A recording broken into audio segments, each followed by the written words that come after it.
Si Victor Wembanyama ay ipinanganak noong ika-4 ng Enero taong 2004 ay isang Pranses na propesyonal na basketball player para sa San Antonio Spurs ng National Basketball Association (NBA).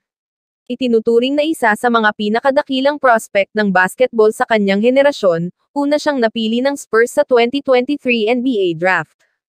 Sa nakalistang taas na 7 talampakan 4 na pulgada 2.24 metro, ang Wembanyama ay nakatali kay Boban Marjanovic bilang ang pinakamataas na aktibong manlalaro ng NBA. Sinimulan ni Wembanyama ang kanyang propesyonal na karera sa #72 ng LNB Pro A noong 2019.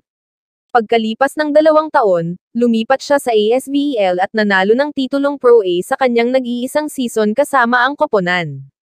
Noong 2022-23 season, pumirma si Wembanyama sa Metropolitans 72 at naging pinakabatang player na nanalo ng Pro A MVP Award, habang nakakuha ng Pro A Best Defender honors at nangunguna sa liga sa scoring, rebounds at blocks.